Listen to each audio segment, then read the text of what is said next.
Sexual health भी हमारी overall health का हिस्सा होता है और सेक्सुअल हेल्थ अच्छा ना होने की वजह से फैमिली लाइफ में बहुत सी कॉम्प्लिकेशंस होती हैं और यूजुअली हमारे सोसाइटी में इसको एक टैबू समझा जाता है और इसके बारे में बात नहीं की जाती। आज मैं बताऊंगा कि सेक्सुअल हेल्थ में क्या क्या प्रॉब्लम्स आती हैं, कैसे कैसे सॉल्व कर सकते हैं। विमेन में ऑलमोस्ट आप ये कह सकते हैं कि सारी की सारी लेडीज़ में और गर्ल्स में वाइट डिस्चार्ज का प्रॉब्लम होता है। कुछ हद तक वाइट डिस्चार्ज हर किसी को होता है।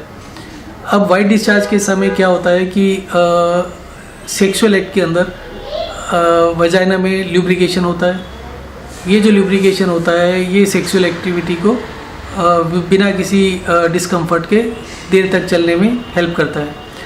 अब अगर मिशनरी पोजीशन जो कहते हैं उसमें रहेंगे तो क्या होगा कि विद एवरी मूवमेंट जो वाइट डिस्चार्ज होता है वो बाहर आएगा, हवा के साथ एक्सपोज होगा और इन एवरी मूवमेंट कुछ ना कुछ जो ल्यूब्रिकेंट होता है उसको भी बाहर निकालेगा और वो बाहर ल्यूब्रिकेंट निकलने में कोई प्रॉब्लम नहीं है, वो ड्राई नहीं होगा, but every time there will be a fresh coating उसके ऊपर वाइट डिस्चार्ज की।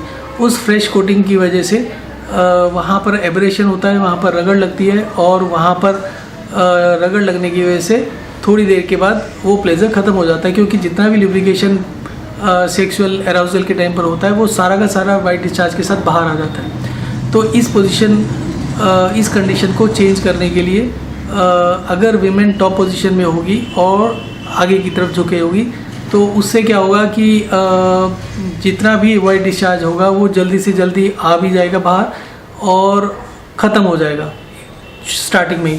तो ल्यूब्रिकेशन उस कंडीशन में ज़्यादा देर तक मेंटेन रहेगा और इस कंडीशन की वजह से जो सेक्सुअल एक्ट के ड्यूरेशन में या बाद में या अदरवाइज जो यूटीआई होता है, बर्निंग होता है, वो नहीं होगा और ओवरऑल जो कह सकते हैं हम सोसाइटी का सेक्सुअल हेल्थ इम्प्रूव करेगा।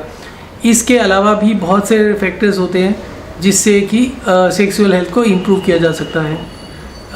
मेरे जितने भी वीडियोस हैं मैं अभी तक फोकस उनको कर रहा था, बिकॉज़ ये जो मैं टैबू की बात कर रहा हूँ हमारी सोसाइटी में ज़्यादा ओपनली बात नहीं करते, तो कुछ हद तक मैं भी अभी अपने आप को रेस्ट्रेन किया हुआ था इस फील्ड को टच करने से।